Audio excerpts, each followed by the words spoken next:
On September 1st, 2nd, and 3rd, a US Navy Sikorsky MH-60R Seahawk helicopter spent hours loitering over the Black Sea.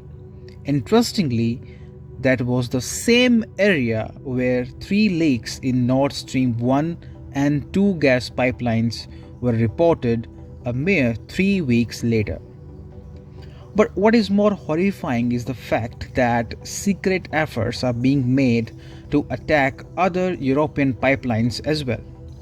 Last Monday, unidentified drones were spotted flying close to Norwegian offshore oil and gas platforms. The Norwegian Prime Minister recently announced the sightings of drones occurred mainly in September and they involved drones of various sizes and the activity was abnormal. As a result, both Norway and Denmark have reinforced the security of their pipelines. They fear that their pipelines too could meet the same fate as of the Nord Stream 1 and 2 pipelines. Make no mistake, Norway is the largest European gas supplier.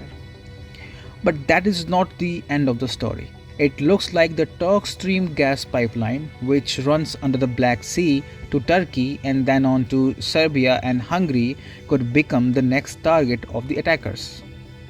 Recently, the Netherlands, a close US ally, revoked the licenses required for maintenance works of the Turk Stream pipeline from its Russian operator. Rumors making rounds on the internet say that this could be a precursor of a Nord Stream like attack on the last active Russian gas pipeline reaching the EU. Since the licenses are revoked, Russia won't be able to repair the Turk Stream pipeline once it is sabotaged in a similar fashion. Now, the biggest question here is who is orchestrating these attacks on European gas pipelines? But before answering this question, let's look at who is going to be the biggest beneficiary of this sabotage. Obviously, it has to be the US. If Russia invades, that means tanks or troops crossing the border of Ukraine again. Then there will be no longer a Nord Stream 2. We will bring an end to it. How will you do that exactly, since the project and control of the project is within Germany's control? We will, I promise you, we'll be able to do it.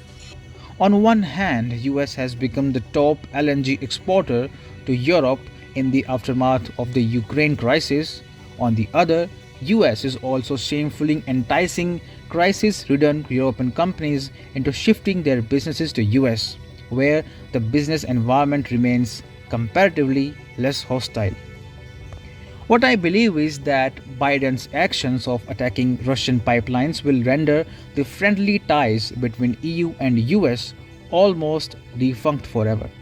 To shore up the USA's ailing economy, Biden is going after every pipeline transporting gas to Europe so that it can dig its claws deeper into the European energy market.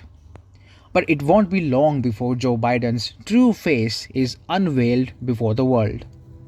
Reuters on September 30 reported that the government of Sweden, Denmark, and Germany have joined hands to investigate the matter. Magdalena Andersson, Swedish Prime Minister, told a press conference, "It is, of course, important to establish what has happened, the cause of the leaks. We have today agreed that the police authorities in Sweden, Denmark, and Germany should cooperate in order to clarify what has happened." Well, that is terrible news for Joe Biden. Once the final truth comes out in the open, Joe Biden-led US and EU would turn into arch enemies in no time. On the contrary, as soon as Nord Stream 1 and 2 pipelines go online again, EU and Russia will become even stronger energy trade partners. The 79-year-old US president has single-handedly destroyed US-EU relations forever. Even a few months back, no one could imagine that angry Germans would one day trend the sanctions against the US hashtag on Twitter. You're watching India's World. We discuss geopolitics here. Please consider subscribing to our channel for more unbiased news analysis.